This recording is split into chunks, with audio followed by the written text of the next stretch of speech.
Boa noite a todos.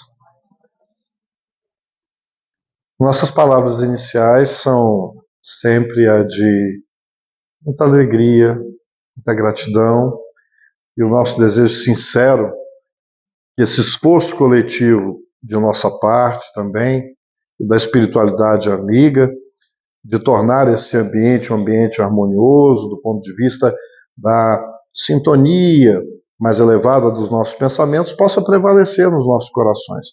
Penso que esse é o grande desafio. E um dos grandes desafios da nossa reflexão é, através do prisma, sempre a nossa referência, nós estamos aqui no abrigo de uma casa espírita, para falar da causa espírita, não no sentido de uma defesa de postulados para sobrepujarmos outros pontos de vista religiosos. O espiritismo, enquanto conteúdo, ele influencia e deve dirigir ao movimento religioso, que é o movimento espírita religioso, para que a gente tenha uma conduta sempre mais fraterna, para que a gente possa corrigir, inclusive, os equívocos que nós fizemos ao longo da nossa história humana, porque já que a doutrina espírita, num dos seus pilares, trabalha com a multiplicidade das existências, não dá para a gente criticar a conduta de irmãos religiosos na história, no passado da humanidade, porque estaríamos jogando pedra, às vezes, na nossa própria cabeça. Porque muito do que a gente herda hoje com os conflitos, inclusive religiosos, não foram originados por aqueles nossos outros irmãos. Nós temos aí um princípio da solidariedade, temos vinculações diretas e comprometimentos individuais e coletivos com tudo aquilo que hoje nos cerca. Não no sentido de entendermos que a vida nos traz punições em função das nossas ações equivocadas, malogradas. A doutrina espírita vem ampliar o entendimento, mas pede também não apenas o uso da fé raciocinada, mas pede também um amadurecimento dos nossos sentimentos. É necessário termos também maturidade dos nossos sentidos, da nossa capacidade afetiva. E isto não é apenas uma originalidade a pedido direto dos espíritos superiores na codificação. Nós vamos encontrar o próprio Cristo apelando não apenas para a capacidade intelectual dos seus pares à época, dos discípulos mais próximos, mas um recado que era utilizado na cultura de um tempo, para uma população do tempo, usando a roupagem da época da qual ele veio estreitar conosco, mas a sua mensagem ela é atemporal, porque Jesus é a referência para o nosso movimento religioso espírita. Não existe espiritismo sem o contributo inigualável do evangelho trazido por Cristo. E o Cristo que a doutrina espírita nos revela, ele é mais do que esse espírito de escola que aqui esteve naquele período. A doutrina espírita traz esse referencial, nos ampliando o entendimento daquilo que, inclusive, dentro da tradição judaico-cristã, já haviam profecias dizendo de um ser que seria o Messias que aqui viria, que era aquele que trabalhava em co-participação com o próprio Deus. Aquele que, diante dos diversos diálogos com os intelectuais religiosos da época, fariseus, saduceus, doutores da lei, chegando até o Cristo, mais no sentido do incômodo que o Cristo sempre nos trouxe.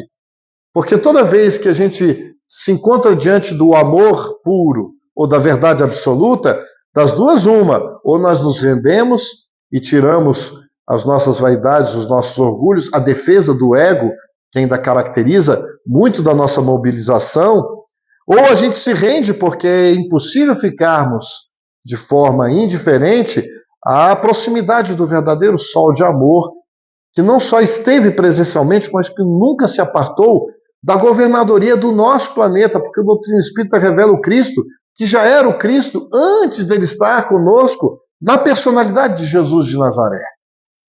Jesus, ou Cristo, ou Messias, ou Meshiá, em aramaico, em hebraico, ou Christos, do grego, é aquele que foi ungido. Ungido era a cerimônia, vamos chamar assim, de uma maneira mal comparada, um batismo, um rito de passagem da qual ali, naquela cerimônia, ou naquele momento, há uma consagração que diz, a partir daqui há uma vida nova, há um encargo diferenciado. Nós entendemos comissionamento na nossa vida profissional. Nos preparamos, aquilatamos valores, agregamos e, de repente, na própria vida profissional, por conta das minhas capacidades adquiridas, conquistadas, nós temos aí um comissionamento. Olha, você vai ter esse cargo, vai ser promovido e tem essa missão.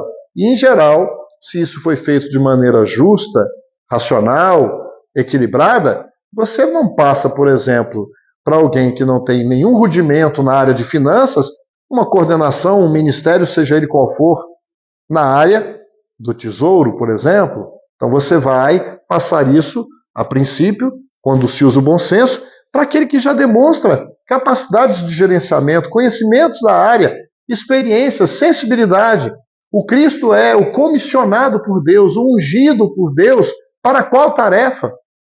Aquele que seria o mentor e ainda é o mestre, o condutor de toda a nossa evolução, desse grupamento de espíritos, que é muito maior do que os que estão só encarnados no momento na Terra, que se aproximam dos 8 bilhões, e que são mais envolvidos na erraticidade daqueles espíritos que estão desencarnados, que segundo uma pista que Emmanuel nos dá num livro, se eu não me engano, é o livro Roteiro, posso estar enganado, que apenas 1/4 da população está encarnada, da população que vem desenvolvendo e que vem se fazendo o seu curso evolutivo no planeta Terra.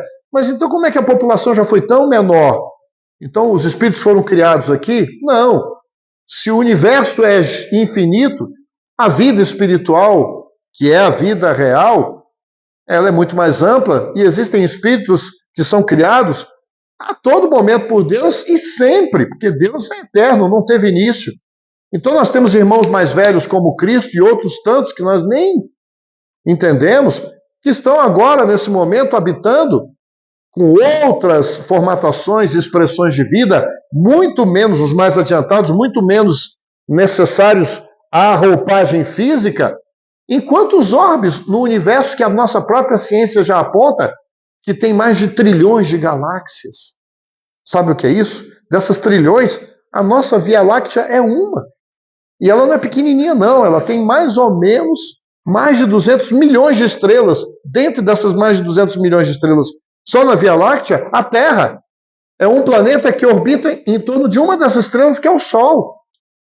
Então, essa grandeza da bondade, da perfeição divina oferecida a uma das infinitas escolas que é o planeta Terra, é sobre essa conjuntura, esse prisma, que a gente precisa sempre lembrar, quando vai falar sobre qualquer assunto, à luz da doutrina espírita, com todo respeito às abordagens que são abordagens, muitas delas, de vários olhares da filosofia, de outras fontes religiosas, milenares até, da própria ciência constituída por seus mais variados campos de observação da própria natureza, a natureza que nos cerca, a natureza íntima do homem. Todas elas são esforços desse conjunto de espíritos para a aproximação da verdade das verdades que está em a natureza. Não é assim o objetivo da ciência? Entender os princípios que regem a natureza, o universo, o mundo, que na ciência a gente fala de leis naturais, e o Espiritismo vem como esse contributo, não para poder destruir aquilo que já é conquista do pensamento humano, mas vem ampliar a nossa visão dentro desse aspecto do qual Jesus representa, dando braços com as outras ciências do conhecimento humano, mas com a preocupação específica, comissionada do Espiritismo, com a nossa evolução moral. O mesmo cuidado e a mesma função específica do Cristo. Não que ele não tenha todo o agregado e não tenha sido ele, junto com outros espíritos críticos, relatados por Emmanuel, que formaram, deslocaram da nebulosa solar a matéria incandescente, amorfa, da qual, segundo as palavras de Emmanuel no livro A Caminho da Luz, quando fala da gênese planetária, porque é preciso usar a poesia por falta de rudimentos científicos para explicar o que espíritos dessa grandeza, sobre a égide e sobre as determinações divinas, num processo de coparticipação que faz parte da lei da natureza, aqueles que vão galgando níveis de conhecimento e de elevação, vão tendo liberdade de atuação com Deus. É esse um princípio da lei. Eu também sou copartícipe da criação. Todos nós. Eu? Sim.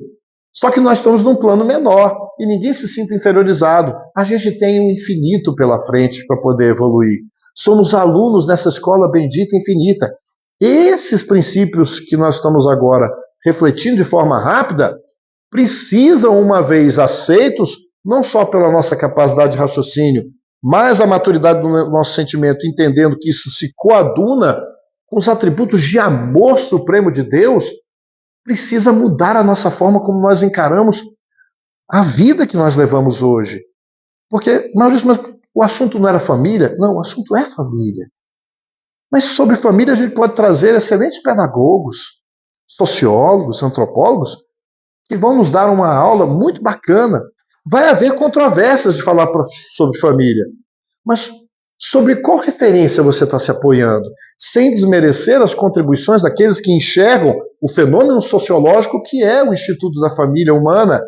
Se você quiser enxergar a família sobre o aspecto do que ela, a apresentação e da forma das famílias atualmente, tem gente que se apegou à forma e não está aceitando as famílias diferenciadas que existem hoje. Por exemplo, há pessoas que têm uma resistência muito grande em entender uma família feita por uma estrutura conjugal de homoafetividade, porque isso ainda é um tabu dentro dos círculos religiosos.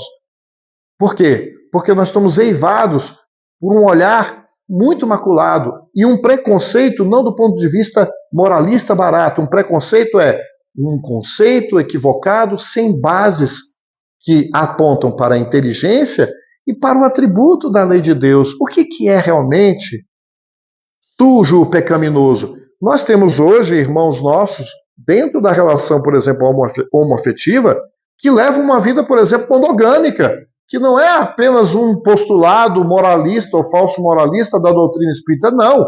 As próprias ciências dizem que a monogamia acompanha uma evolução do grupamento humano. Não é nem desmerecer, sem deixar de levar em conta as nossas pulsões, as nossas dificuldades de estabelecer um comportamento sexual equilibrado, destituído de afetividade. E nós não estamos nem ainda falando sobre as condutas ou as aprovações ou reprovações de algum grupo religioso, porque é fato que aqueles que têm, e nós temos que respeitar a liberdade, a prática e a vivência de uma sexualidade sem nenhum tipo de critério ou de regramento, assim como a gente faz com a própria alimentação ou outras funções, inclusive, que são fisiológicas, mas a gente se esquece que a gente não é só fisiologia. Que a fisiologia reveste um ser que pensa e sente.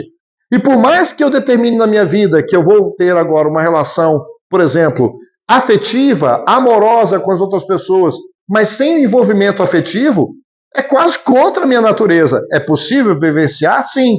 Mas as consequências, e não é por conta de um moralismo barato, as consequências do esvaziamento, dos intercursos sexuais mal baratados, ou dos relacionamentos onde não há, ou há uma força, ou há um objetivo em não se estabelecer afeto, respeito, cuidado, compromisso, como eu ouvi há pouco tempo atrás, porque antes a gente falava sexo casual. Hoje já ouvi coisas que a gente quer mudar. Não, é sexo desportivo. Jesus amado. Uma coisa não pode negar, como o ser humano é criativo, né? Como a gente pega a inteligência, e não é para a gente fazer um julgamento, mas essas reflexões é para que a gente, a despeito do livre-arbítrio, porque Deus respeita a nossa liberdade de fazermos o que nós quisermos, mas apresenta a oportunidade de nós entendermos que, assim como eu tenho todo o direito de pegar um carro e botar toda a velocidade e me jogar contra um muro, você tem essa liberdade. Mas o conhecimento da lei natural, da física e da mecânica, não vai te mostrar que isso vai ter um preço? Toda ação tem uma consequência. As leis que regem o mundo material regem aquilo que a gente acha que é abstrato e não é. O nosso mundo moral. E é esse mundo moral que é o objetivo da missão do Cristo desde sempre. Porque o impositivo da evolução intelectual, ela é naturalmente suprida pelo próprio desafio das intempéries do próprio globo. Faz parte da lei da natureza estarmos vivos e pelas necessidades e os desafios de mantermos o próprio corpo no instinto de conservação, ele íntegro, o próprio instinto de sobrevivência já faz com que a gente desenvolva a inteligência, porque dentro dos tempos imemoriais em que éramos quase símios, muito mais próximos do mundo animal do que o mundo da angelitude, nós nos assemelhávamos a grupos de animais, só que com a diferença do processo evolutivo, já guindados com a conquista de um processo lindo que culminou na consciência de mim mesmo, mesmo sendo quase um bicho, mas tendo a consciência e já a capacidade rudimentar intelectual, de raciocínio, que às vezes a gente vê nos animais superiores, mas que ainda não está consolidada como nos humanos. E a gente vê ali o princípio inteligente nas mais variadas gradações nos nossos animaizinhos, a ponto de nós vermos o rudimento do sentimento nos nossos pets, o rudimento da inteligência, e assim, mas não igual a nossa, na nossa capacidade de raciocínio, da consciência plena de quem é. Isso está chegando num ponto que alguns deles, e é um mistério do processo de criação, um dia, nesses ir e vir do habitar desse princípio inteligente, nesses mais variados corpinhos da riqueza da criação divina, um dia chegarão ao espírito com E maiúsculo e poderão habitar corpos com essa estrutura fisiológica e uma estrutura perispiritual que possibilite nós alcançarmos a condição de questionarmos a própria existência, de pensarmos no meio e de pensarmos nas próprias relações como um desafio a prover e desenvolver a inteligência, porque na hora que a gente vê o frio excessivo, o mamute com aquela, na época, né, com aquela capa grossa de gordura e aquela pelagem, não precisava fazer fogo para se aquecer. Ele já tinha em si mesmo, na providência divina, nas leis naturais, o próprio corpo e as relações que até hoje as ciências da zoologia, da biologia mostram a inteligência da criação em cada ser vivo.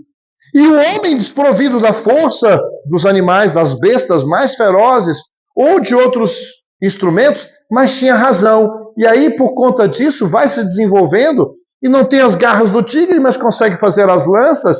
Não tem o pelo grosso que o protege do frio, mas consegue, para manter a sobrevivência, mata o animal grande e não só se abastece da proteína, como também começa a utilizar os recursos da caça, a pele. E foi esse processo, e tinha um porquê, porque tudo em a criação está em movimento, em evolução constante. E a família, sob essa ótica mais aberta, da qual a doutrina espírita coloca, nos colocando como espíritos que existem desde muito tempo. Não somos eternos porque tivemos um princípio, mas aonde está o princípio da nossa vida?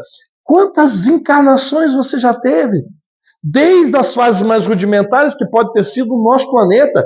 E muitos de nós, enquanto espíritos na fase primitiva, iniciamos talvez em outros orbes. E por isso foi chegando tantos espíritos que hoje compõem essa comunidade grande. E nós estamos falando de família. Porque o princípio que está por trás de tudo isso é: nós somos feitos únicos, com o DNA divino. E o que nós somos é espírito.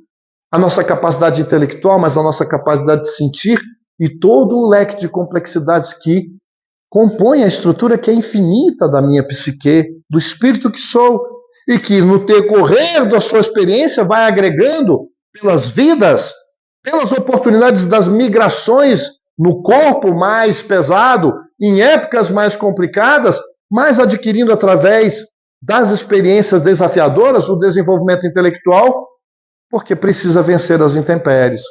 E por conta disso, olha o que é onde nós chegamos em termos de tecnologia. O ser humano desenvolveu tanto essa sua capacidade que ele ganhou realmente o espaço. Já conseguimos chegar a Marte. Mas do ponto de vista da nossa maturidade do sentimento, da evolução da nossa capacidade de gerir as nossas emoções, nunca se falou tanto das doenças ligadas às doenças das nossas emoções. Os adoecimentos psíquicos hoje são uma verdadeira pandemia e deles derivam os transtornos da afetividade que marcam estas últimas e essas gerações presentes como as gerações mais doentes do ponto de vista mental. É ou não é uma verdade, um fato?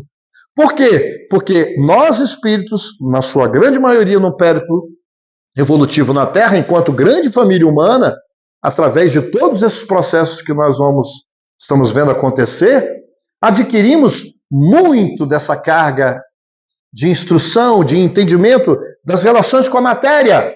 Ganhamos agora não só a Lua, mas Marte. As sondas que estão explorando o universo cada dia ampliam a majestade do macrocosmo, mas a gente não conquistou, não está conseguindo conquistar ou dominar sequer as nossas próprias emoções. Estamos indo para fora do orbe, mas não conseguimos, às vezes, sanar uma briga de condomínio. A gente não está conseguindo, por falta do investimento e do reconhecimento da minha dimensão, da minha dimensão afetiva, das minhas emoções, dos meus sentimentos que estão sendo negligenciados, não geridos, muito menos conhecidos por mim mesmo, que é a história do autoconhecimento que a gente fala, mas na verdade, quantos de nós negligenciam isso? Estamos vivendo, com todo respeito ao Zeca Pagodinho, deixa a vida me levar, a vida leva eu.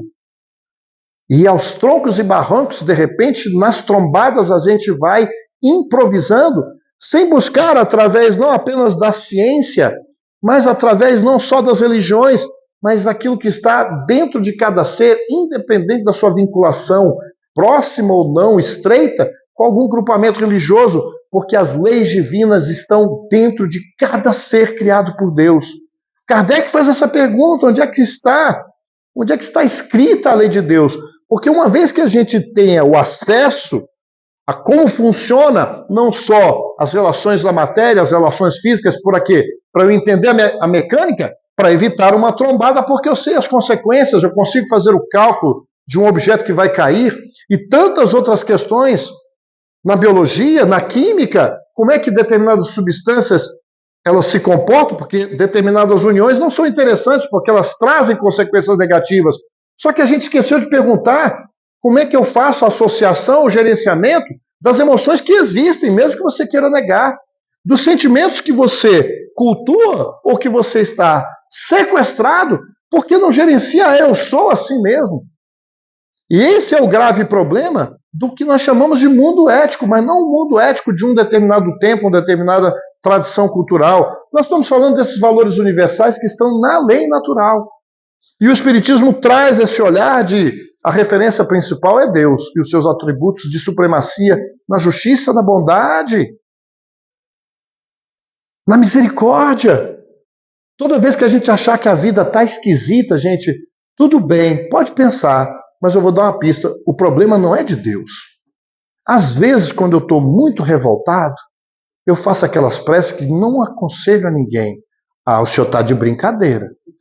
É melhor que a gente converse assim com ele, porque ele vai responder. Fale, não fique com medo não, a gente vai falar besteira. Às vezes não tem jeito. O senhor está de brincadeira, porque esse pacote que está chegando na minha vida, de circunstâncias e pessoas, o senhor deve ter mandado para o endereço errado. Porque não é possível. E jogamos na conta dele. Se você não está entendendo, se está difícil, não é porque Deus está te castigando e ele não erra. É só ver que tudo é feito inteligente e perfeito em todos os olhares da ciência aponta para uma inteligência suprema, mas não é só a inteligência. Porque não daria para acreditar no mundo que é tão perfeito e tão equilibrado, no macrocosmo e no microcosmo, e de repente a gente achar que o resultado dos nossos sofrimentos nunca tem nada a ver com a gente. E é por isso que outro pilar que a doutrina espírita oferece para nós avaliarmos a família e o seu propósito da minha escalada e no sentido que eu tenho da minha própria vida, entendendo a minha função dentro de um grupo dos mais estreitos a um grupo tão maior como a própria humanidade terrestre, porque é uma acepção e uma concepção de família muito maior, eu preciso desse apoio da doutrina espírita para trazer para a mesa de conversa irmãos nossos que estão hoje desiludidos. Porque se nós observarmos os fenômenos sociais e o adoecimento das nossas células familiares, se a gente olhar só pelo ponto de vista material, a família já fracassou. Falávamos da família homoafetiva, quantas pessoas não aceitam isso? E quando a gente mostra, mas peraí, você está olhando para a forma, as formas mudam. Houve uma época que a evangelização sobre outras denominações religiosas era de um jeito que se hoje você vai reproduzir, não vai dar certo, porque as coisas evoluem. A essência do que é lei natural, do que é lei divina, do que é lei do amor, não vai mudar. Mas as formas, elas evoluem. Hoje você vai poder dar uma palestra, fazer um estudo, um seminário. Quem é que vai deixar, prescindir do uso da tecnologia? Você vai deixar de usar a inteligência artificial? Tem que usar. Você vai deixar de usar os buscadores mais sofisticados que a gente tem, os melhores programas? Nós vamos buscar o melhor para facilitar a atividade fim. Mas o meio, a gente vai... Ah, não, eu sou humilde. Aí eu posso comprar um carro, não por vaidade, não por besteira, mas um carro com mais segurança. Não, eu vou comprar um Jeep da Segunda Guerra Mundial. Então faça o que você gosta de colecionar. Entendeu? Mas não é. Então, esse bom senso está nos faltando. Então a gente usa os melhores recursos, isso mudam. Mas a gente fica apegado às formas do passado. O grave problema das famílias não é se elas são, a estrutura conjugal é homoafetiva ou não. É a perversidade no uso do sexo, a promiscuidade. Porque se a heterossexualidade em si mesma fosse a saída para a humanidade, nós não estamos vendo várias famílias fracassadas, com violências das mais cruéis. Quantos feminicídios a gente vê hoje em dia? Casais heterossexuais. Então o problema está na heterossexualidade? Não. O problema está na homoafetividade? Não. O problema está na minha violência, na minha inteligência e na minha doença de egoísmo que ficou tão grande que chegou ao ponto da violência acerba. Porque violência não é só aquela que culmina na agressão e na violência física. Isso é uma culminância de um processo que foi negligenciado pelo espírito que vai adoecendo. Não é de um dia para o outro que alguém chega, perdoe a citação, mas é porque chega, né? A pessoa que dentro de um elevador já dá um soco, já é uma coisa ruim, né? Uma covardia numa mulher, né? Podia ser um homem também. E bate, mais de 60 socos. Ah, isso aqui foi só um rompante. Isso não nasceu ali. E nosso irmão está adoecido há muito tempo. Ele negligenciou e outros que têm coparticipação, porque nunca caímos sozinhos. Não é um processo de culpabilização que nós estamos falando agora, com todo respeito a esses que nós estamos citando agora de forma direta. Porque tem a nossa compaixão. Mas estamos citando com todo respeito para entender que os liames de responsabilidades existem. O que eu tenho a ver com o problema lá de Gaza? Nada e tudo. Porque quando a gente compreende que somos espíritos imortais e que nós temos comprometimentos mais estreitos com aquele que está no meu grupo familiar próximo, não quer dizer que é só com eles. É porque através desse fenômeno em que eu não sou colocado à toa, através de um pai e de uma mãe, ou de duas mães que resolveram adotar uma criança e constituíram. E há hoje casais homoafetivos que são mais equilibrados, as crianças estão muito melhores do ponto de vista ético-moral do que muitos de nós. Então o problema está na nova formatação e as famílias que não têm mais a presença do pai e da mãe, porque esses, por vários motivos, não conseguiram manter o grupo familiar e isso foi transferido para avós que fazem o papel do pai e da mãe. Está errado? Ah, mas não deveria ser. Qual é a nossa preocupação? A forma como chegou ou como esses autores que assumem a posição de tutores uns dos outros, porque a família tem um princípio da solidariedade, da cooperação. Porque quando eu olho para a família dessa forma, vendo a fragilidade de crianças, ou daqueles que já não são tão crianças, mas que eu literalmente adoto para poder cuidar, eu estou exercendo aquilo que é o projeto do Cristo para a Terra.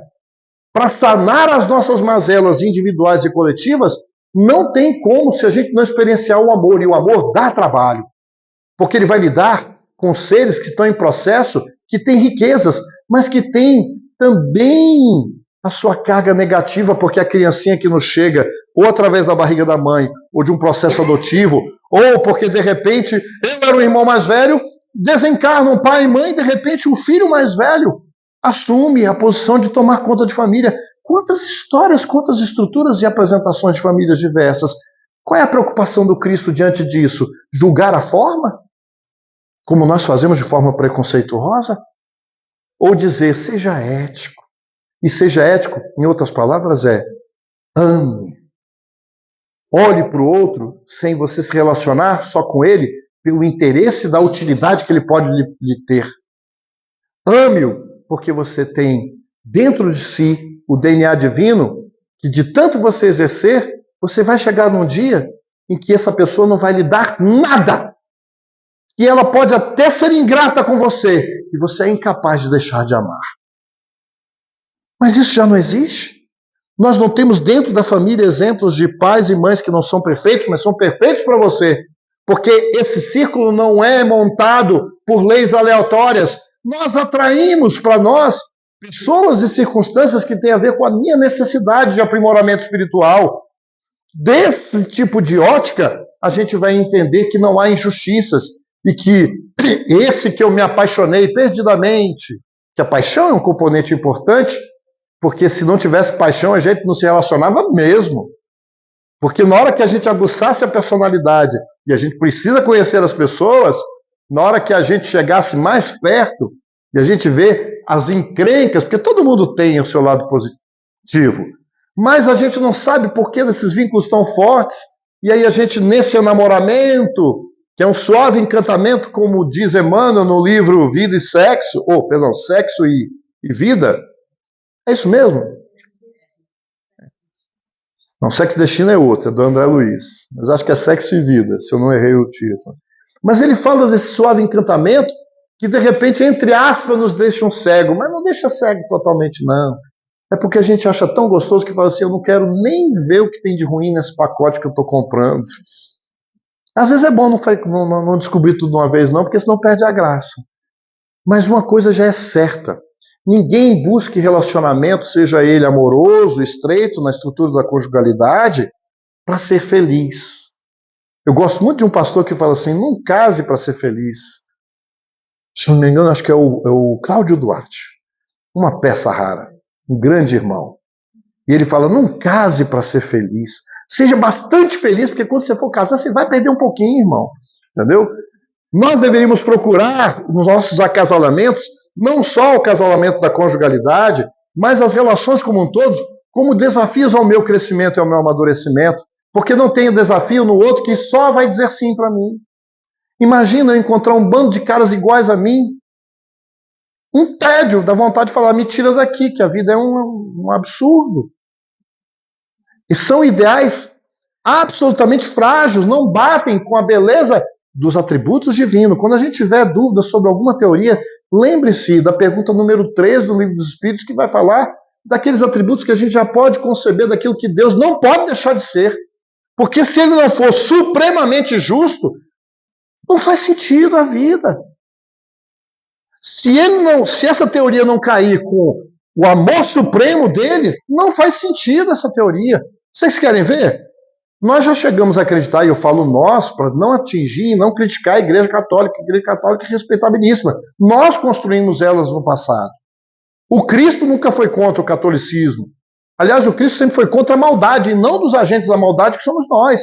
O Cristo sempre amou o pecador e sempre foi contrário ao pecado. Assim como um médico é intransigente com a doença. Mas com o doente é diferente. Essa separação a gente não consegue mais fazer.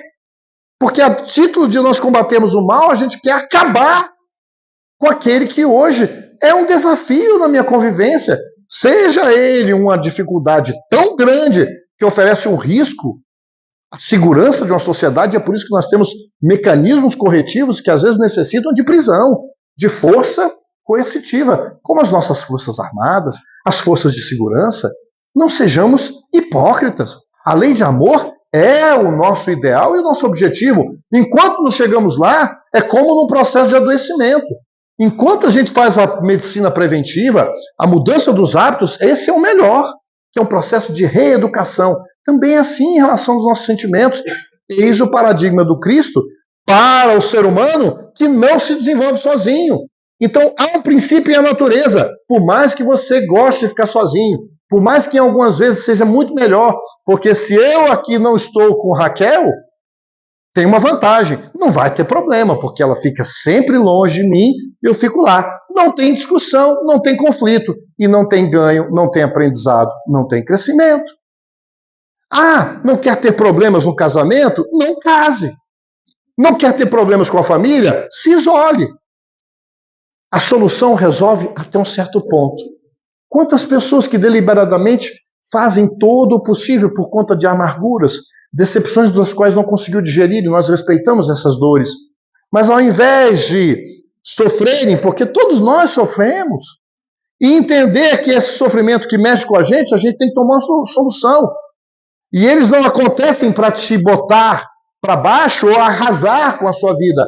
Eles têm um propósito de devolver a você experiências das quais anteriormente você não foi bem sucedido, assim como numa escola, quando você não passa bem, não aprende bem os conhecimentos através das múltiplas experiências em classe, provas, trabalhos e tudo, com todos os investimentos, ainda assim aquele aluno não conseguiu, não se esforçou a ponto de absorver, de conseguir agregar aquele arcabouço de conhecimento, a escola vai castigá-lo na hora que diz você vai repetir ou você vai precisar fazer a segunda época? Isso é castigo ou isso é misericórdia? Vai vivenciar para ver se dessa vez acerta. E quantas vezes forem necessárias nós vamos oferecer isso para você. Só que na hora que você vai vivenciar isso, aquele aluno que fez a prova, porque todos nós, enquanto no processo evolutivo das famílias humanas, temos que participar das experiências difíceis. Só o fato de encarnar, gente, já é desafiador, porque nós vamos sentir a dor, a limitação. Cuidar do corpo dá trabalho. Por melhor que você leve, já tem heranças em função da tua necessidade, que você às vezes não vem, você já vem com achaques, já vem com deficiências que são influência do teu próprio espírito nas áreas que você lesou, como um aluno que negligenciou o corpo em vários outros setores.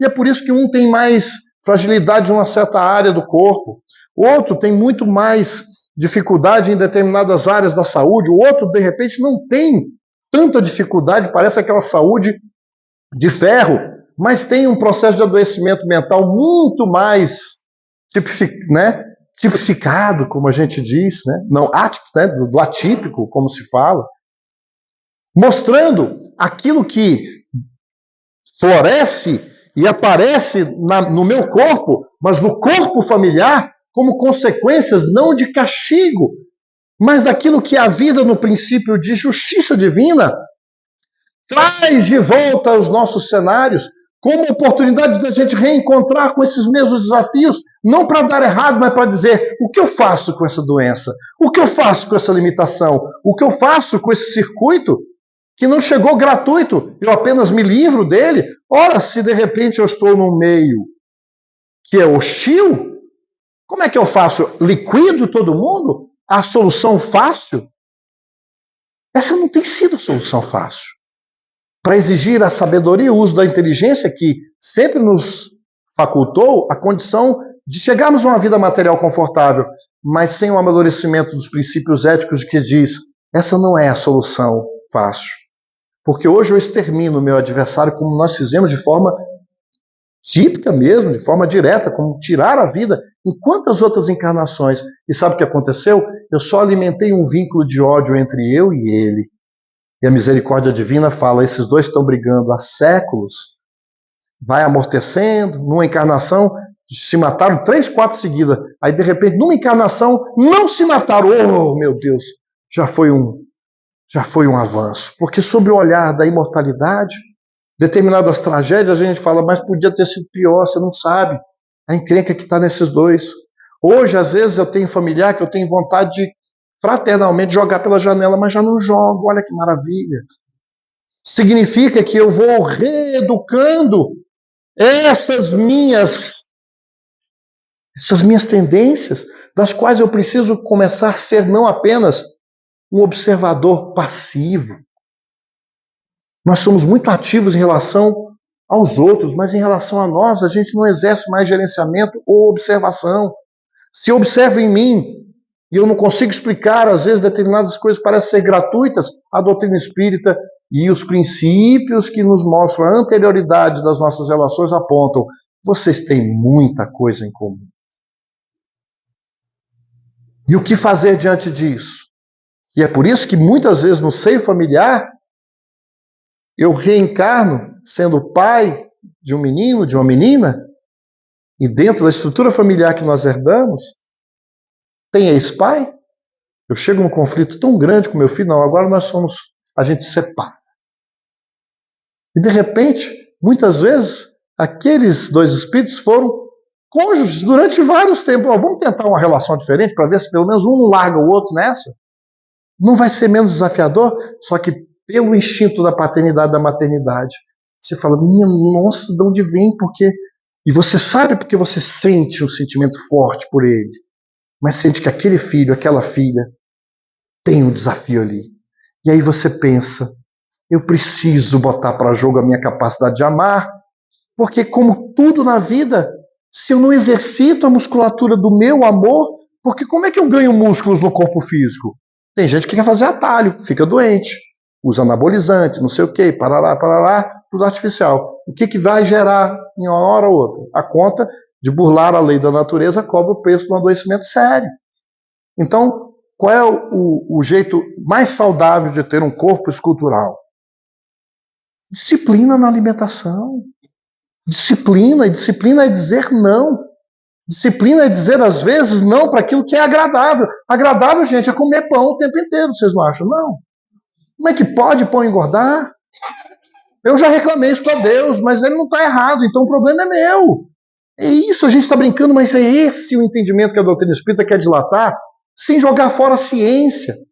Kardec está cunhando lá no começo do livro do Evangelho segundo o Espiritismo a aliança entre ciência e religião que nós rompemos pela nossa estupidez, pelo nosso egoísmo acervajado, por conta do que nós fizemos nos movimentos religiosos a título de manipularmos uma verdade e domarmos consciência, não, de impingirmos o sofrimento a consciências mais dóceis para as massas com a conquista evolutiva e intelectual que fizemos e manipulamos para poder o quê? Para poder manter o nosso status de poder, porque a ignorância manipulada para os interesses imediatistas do poder e da sanha que a gente continua vendo, reproduzida em todos os círculos de relacionamento humano, reproduzem o quê? A nossa necessidade de continuar reencarnando para ver se a gente ajusta a grande família humana. Mas como é que eu vou ajustar a grande família humana? Porque hoje a gente senta numa roda e a gente condena o nosso legislativo, né? Não vou nem entrar muito em tema polêmico, né? Mas vamos lá, porque hoje todo mundo tem a sua convicção tão grande que chega baba de espuma com raiva do outro, que pensa de uma outra linha ideológica. E somos espíritas e cristãos. Cristãos que desejam, às vezes, e verbalizam isso, a morte daquele que não pensa como você. Porque eu costumo... Olha, eu chego em casa espírita que fica só aqui para nós, eu não vou poder contar quem é, porque aí eu vou também dar o péssimo exemplo. A gente chega lá e tem uma conversazinha, olha, conversar de política está tão complicado, entendeu? Aí a gente chega, a gente nem toca no assunto, porque nós perdemos a habilidade de respeitar. A gente tem que respeitar aqueles imbecis que pensam daquele jeito. É assim, o comentário mais cristão que a gente tem ouvido, né? Não se preocupe, meu irmão, porque a desencarnação vai chegar primeiro para aquele grupo. E tomara que eles fiquem naqueles infernos das zonas abissais, né, espirituais. Mas é um poço de sabedoria do que traz o Espiritismo. Mas o que é isso, gente? Nós estamos jogando fora, não fui eu, não foi ninguém. Será que a gente está interpretando errado aquilo que Cristo disse: amai os vossos inimigos? E nós não entendemos isso. Mas ele não só disse isso, ele demonstrou. Porque apesar de nunca ceder à verdade, nunca ter medo de dizer o que precisava dizer, ele nunca pegou a verdade para machucar ninguém, mas nunca deixou de dizer com medo de perder a própria vida física. E ele ensinou o amor ao adversário, sabe como? Não foi só dizendo. Foi pregado numa cruz, que era a morte mais humilhante da sua época, sem abdicar 1 milímetro que seja do seu compromisso em amar os seus irmãos, porque ele nos tinha como família. Se ele não é o nosso referencial, é ou não é o referencial nosso? Pergunta 625 do Livro dos Espíritos. Tem gente que diz que a gente não é cristão. Desculpa, gente. Qual é o ser que Deus tem oferecido à humanidade como guia e modelo perfeito para a nossa evolução? Kardec pergunta. Resposta: Jesus. Ah, mas Jesus é Jesus, eu sou eu. Então ele não serve de referência? Então tá difícil. Aí a nossa conversa precisa terminar. Com todo respeito a todas as outras posturas legítimas, nosso ponto de abordagem aqui é o amor de Jesus, que não é um amor ingênuo. Porque se nós não rompermos as cadeias de ódio, porque quando Jesus entendia que o outro não tinha capacidade e que estava na ignorância, na maldade, sem conseguir entender e fazendo o esforço para manter a sua atitude assim, Jesus silenciou e respeitou e dizia: vinde a mim. Vai quem? Vai quem quer. Ouçam aqueles que têm ouvido de ouvir. Ele nunca obrigou. Vocês já viram na trajetória de Jesus ele correndo atrás de poderosos, ou até mesmo dos pobres, dos miseráveis do corpo e da sociedade, dizendo: deixa eu te curar, vem cá, povo. Mas não, ele se disponibilizou, ofereceu como continua oferecendo desde sempre, desde a criação do planeta, respeitando um princípio que às vezes a gente esquece, que é o livre-arbítrio dos outros. Regulamos a nossa vida em sociedade, mas a gente não fica satisfeito diante de um irmão nosso que tem aquela violência do elevador, e a gente não quer só que ele seja preso. A gente fica satisfeito quando vê a notícia de que, de repente, ele foi violentado na prisão. E nós somos cristãos, hein?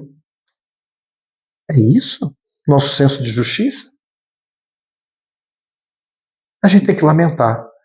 Mas, se for necessário, que esse nosso irmão seja contido, porque se ele oferece risco, então não sejamos hipócritas. Ah, tá achando que ele é bonzinho, vai perdoar? Então bota na sua casa. Olha a nossa incapacidade de raciocinar e de pensar. Não, meu irmão. Esse nível de doença, às vezes nós precisamos de prisão.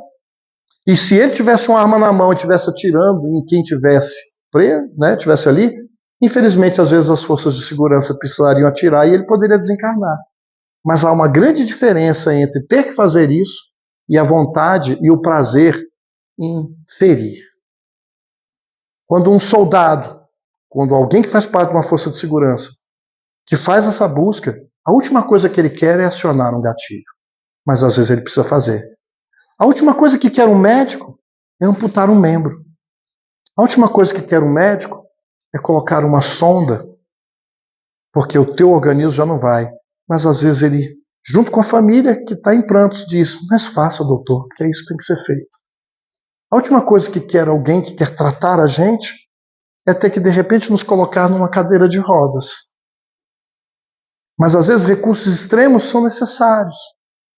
Olha, perdeu o baço, perdeu o rim, para poder salvar algo maior. Qual é o nosso objetivo enquanto buscamos na nossa grande família, a partir dos exemplos que a gente subestima no meu ciclo? Então o meu ciclo íntimo não é aquele que eu digo assim: mas que Deus me deu uma família tão boa aqui para Raquel, e você já viu a minha? E aí eu fico pensando: meu Deus, que bela peça que ele não descobriu que ele também é para a família. Porque ao mesmo tempo que eu reclamo do aspecto desafiador de outros, será que eu também não sou desafiador? Eu estou olhando só para o quê? Porque o outro que está comigo revela na convivência aquilo que eu sou. Porque é na convivência que eu boto para jogo coisas que às vezes eu nem percebo que eu faço. Então não é fugir o tempo inteiro da convivência. Também não é se sujeitar às relações abusivas, porque você tem que se amar. Mas você tem que defender o seu coração do ódio sistemático, dessa amargura de estar sempre se colocando como vítima de todos os seus pares, na cultura de cancelamento, na cultura de afastamento, quanto mais. É claro que se eu não tenho condições de um convívio estreito físico, Você pode estar separado, mas na sua mente diz, meu Deus, me ajude a não alimentar ódio. Porque essa pessoa que foi violenta, que me abusou, que teve todos os tipos de violência possível, é um doente e eu não quero alimentar essa doença. Por isso que o perdão, ele é sábio. E ele não é um processo de decisão imediata. Ele é um caminho que para uns basta 1 minuto, para outros 10, para outros 1 hora, para outros 1 dia, para outros 1 semana, 1 ano, 10 anos, mas que seja uma movimentação em direção a ele por uma medida de saúde. E perdão não significa conivência com o erro, significa entendimento da doença e assunto de sabedoria para uma escolha de não odiar, de não ser sequestrado com a amargura e o ressentimento que tem vitimado a nossa vida familiar.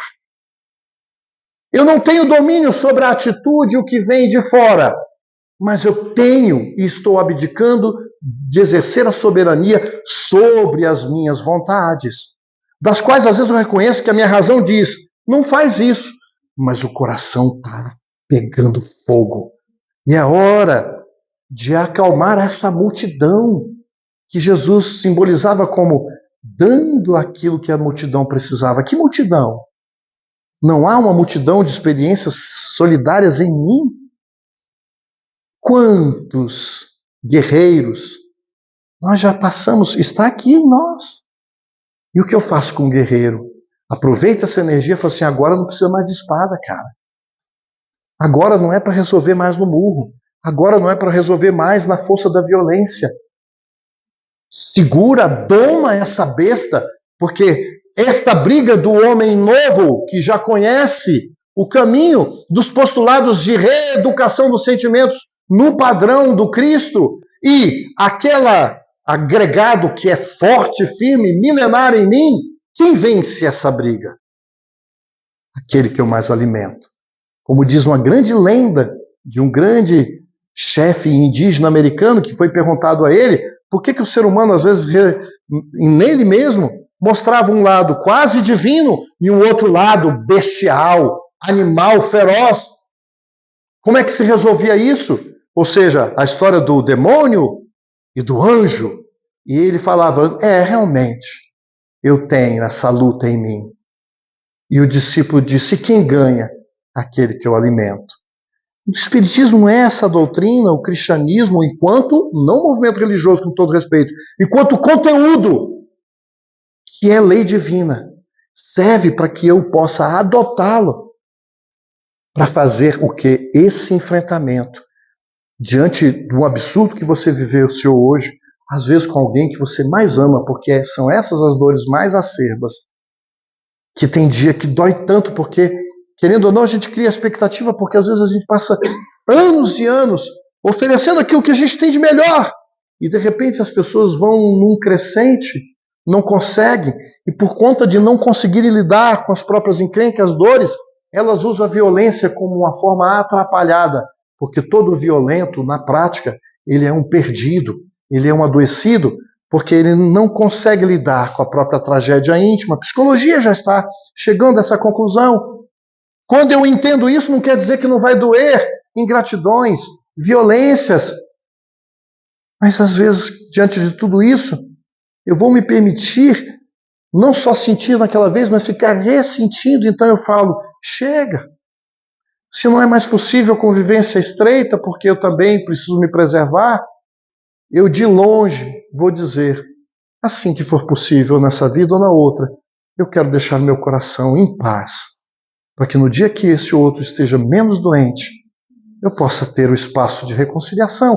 Enquanto isso, eu vou administrando e diluir essa mágoa que às vezes não sai de um dia para o outro, mas toda vez que eu faço o esforço de diluí-la em mim, eu estabeleço aquilo que é o propósito da grande família humana, não fugir da luta, que pode fazer e vai fazer com que a gente derrame muitas vezes as lágrimas.